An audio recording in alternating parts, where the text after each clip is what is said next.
ভূত এক্সপ্রেসে সাধারণ মানুষের সাথে ঘটে যাওয়া সত্যি ঘটনাগুলোই বলা হয়। যারা ভূতে বিশ্বাস করেন না তাদের আমরা বিশ্বাস করতে বলবো না, কারণ ভূত আছে কি নেই সেটা যাদের সাথে ঘটনা ঘটেছে তারাই বলবে। তাই ভূত এক্সপ্রেসের ঘটনাগুলোকে বিনোদন হিসেবে নেওয়ার অনুরোধ রইল।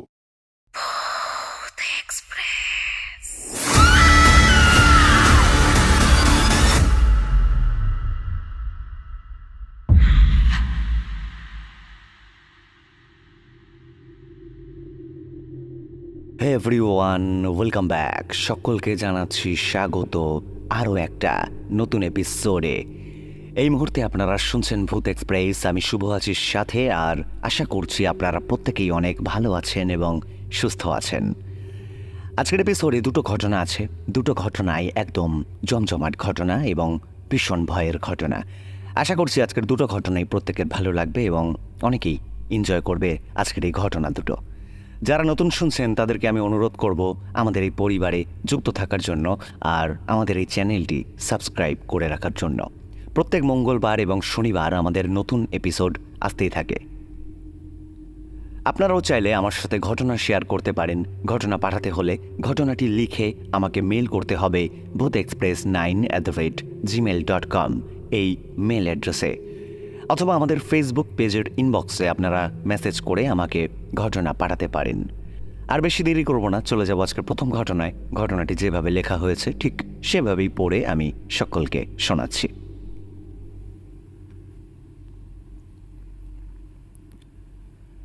ঘটনা লিখেছেন তুহিন সামন্ত। তিনি যেভাবে ঘটনাটি লিখেছেন ঠিক সেভাবেই আমি পড়ে সকলকে শোনাচ্ছি। তিনি লিখেছেন, আমার ছোটবেলার একটা সত্যি ঘটনা আমি শেয়ার করছি। আমি তখন ক্লাস 9-এ পড়ি। বাড়ি হাওড়া জেলার প্রত্যন্ত গ্রামে। নতুন পাকা বাড়ি তৈরি হয়ে গেলেও আমি পড়াশোনার সুবিধার জন্য পুরনো দোতলা মাটির বাড়িতে দোতলায় একাই থাকতাম। পরিবারের বাকিরা নতুন বাড়িতে থাকতো। আর ওই মাটির বাড়ির ঠিক পেছনে ছিল একটা পুকুর এবং আমবাগান। ছোটবেলার বকাটে ছেলে বলতে যা বোঝায় আমি ঠিক তাই ছিলাম। আমার নেশা ছিল মাছ ধরা, তাল কুড়োনো এবং আমের সিজনে আম কুড়োতে যাওয়া। আমি ভূত প্রেত আছে কিনা আজও বিশ্বাস করতে পারি না। আমি রাতে বাড়ির বাইরে যেতে কোনো দিনও ভয় পেতাম না। কিন্তু আমি একদিন যা দেখেছিলাম তার ব্যাখ্যা আজও করতে পারিনি। তখন আমার বয়স 15। গরমকাল, ঝোড়ো হাওয়ায় সারাদিন খুব আম পড়ছে গাছ থেকে। ভাবলাম রাতেও অনেক আম পড়বে। নতুন 3টে ব্যাটারি কিনে রাখলাম টর্চের জন্য, যাতে অন্ধকারে বাগানে ঝোপের মধ্যে আম কুড়োনো যায়। সেই মতো টর্চ রেডি করে শুয়ে পড়লাম রাত 10টা নাগাদ। কিন্তু আম কুড়োনোর নেশায় কিছুতেই আর ঘুম আসলো না। সারা রাত জানালায় কান পেতে আম পড়ার শব্দ শুনলাম। শেষমেশ রাত 2টোর সময় পেছনের ভাঙা গেট খুলে বাগানে আম খুঁজতে লাগলাম, কারণ ভোর হয়ে আসলে অনেকেই আম কুড়োতে বেরিয়ে পড়ে। আমি বহু খোঁজার পরেও ওই রাতে একটাও আম আমি পাইনি।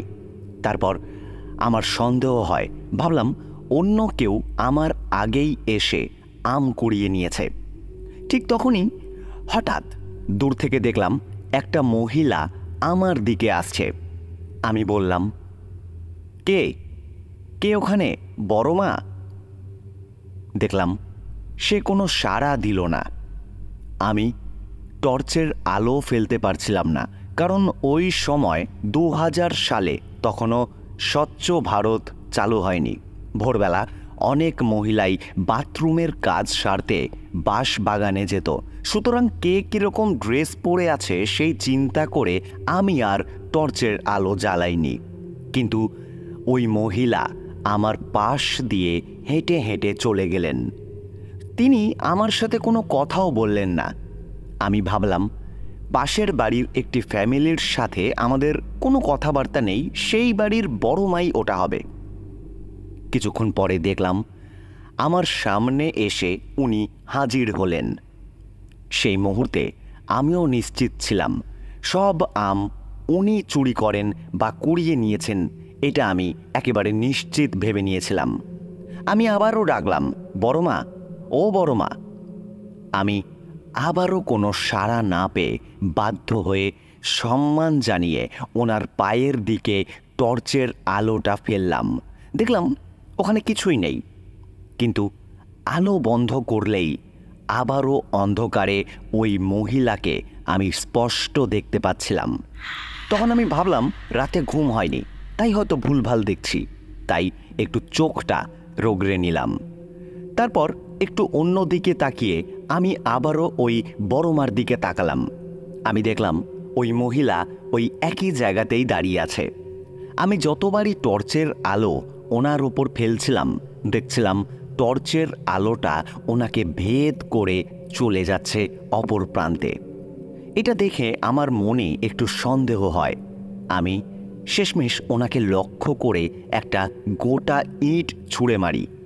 আমার গায়ে যত জোর ছিল সেই ক্ষমতা দিয়ে আমি একটা গোটা ইট ওনার গায়ে ছুঁড়ে মেরেছিলাম। দেখলাম ইটটাও ওনাকে ভেদ করে চলে গেল। তখন ভাবলাম চাঁদের আলোয় আলো আধারিতে এরকম কিছু ছায়া দেখছি আমি হয়তো। কিন্তু কিছুক্ষণ পর আবারও ওই মহিলা সাদা মতো ছাই ছাই কাপড় পরা ভীষণ ধীরে ধীরে রাস্তা ধরে হাঁটতে শুরু করলেন। আমি এটা দেখে ভীষণ অবাক হয়ে গিয়েছিলাম, একটু ভয়ও পেয়েছিলাম সেই সময়। তো যাই হোক, তারপর থেকে আমি কোনো দিনও নিজের চোখে ওই রকম আর কিছুই দেখিনি। ওই পুরনো বাড়িতেই এখনও গ্রামে গেলে রাত কাটাই আমি।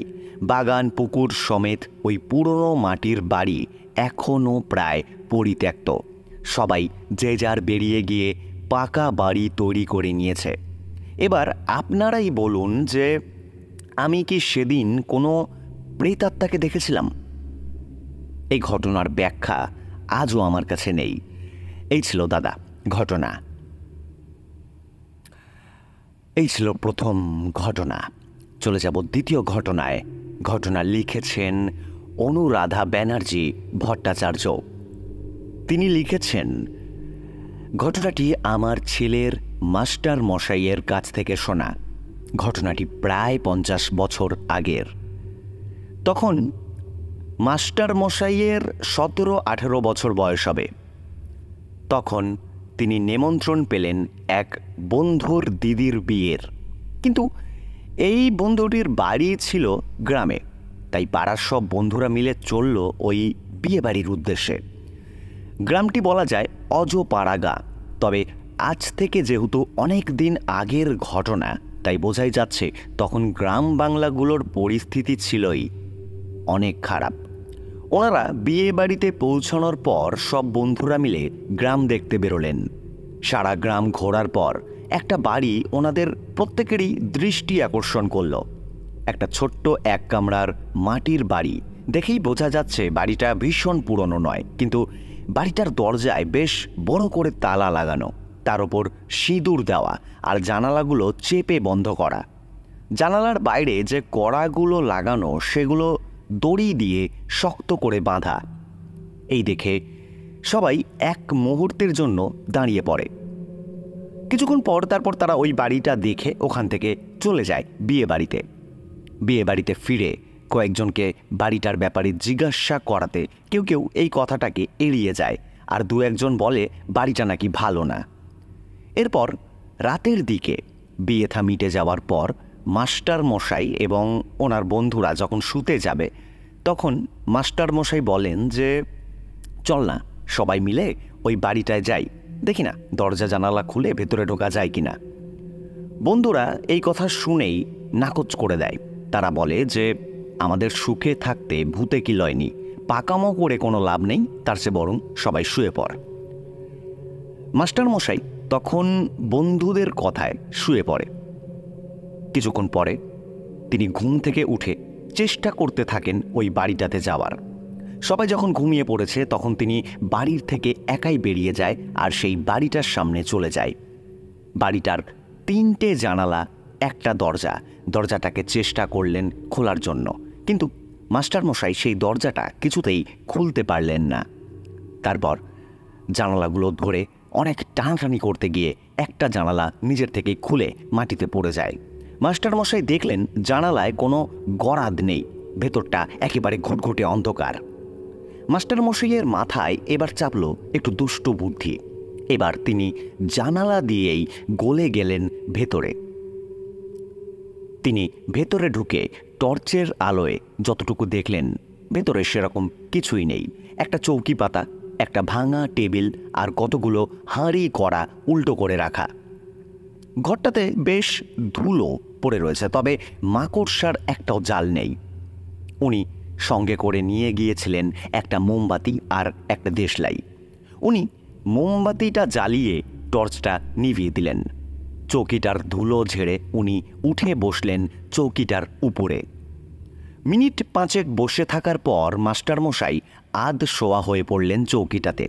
ঠিক তখনই ওনার মনে হলো মোমবাতিটা কেউ একজন নিভিয়ে দিল। উনি আবারও মোমবাতিটা জ্বালালেন আর এবার সোজা হয়ে বসলেন চৌকির ওপরে। এবার মাস্টারমশাই ঘরের বাইরে থেকে ধূপ করে একটা শব্দ পেলেন। উনি সেই শব্দটা পেয়ে কে কে করে চিৎকার করে উঠলেন, কিন্তু কারোর সাড়া তিনি পেলেন না। এবার শুরু হলো জানালাগুলোতে জোরে জোরে ঢিল পড়ার আওয়াজ। উনি তখন চিৎকার করে বলতে থাকলেন, এই কালু, এই বিলু, আমাকে ভয় দেখিয়ে কোনো লাভ হবে না। তখন তোরা এলি না আর এখন ভয় দেখাচ্ছিস আমাকে।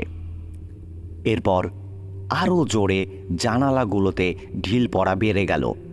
এবার ওই শক্ত করে বাঁধা জানালাগুলো নিজের থেকেই খুলে গিয়ে দুমদাম করে পড়তে লাগলো মাটিতে। উনি উঠে দেখলেন কেউ আছে কিনা ওখানে, কিন্তু ওখানে কেউ ছিল না। উনি ভাবলেন ওনার বন্ধুরা ওনাকে হয়তো ভয় দেখাচ্ছে। তিনি একটু হেসে চিৎকার করে আবারও বললেন, আরে সবাই ভেগেছে ভয়, আমি এখানে সকাল অবধি থেকে তারপরেই যাব। আমাকে ভয় দেখানো সহজ নয়, বুঝলি। মোমবাতি অনেকক্ষণ আগেই নিভে গিয়েছে। হাতের কাছে টর্চ নিয়ে তিনি চৌকির ওপরে বেশ কিছুক্ষণ বসে থাকলেন।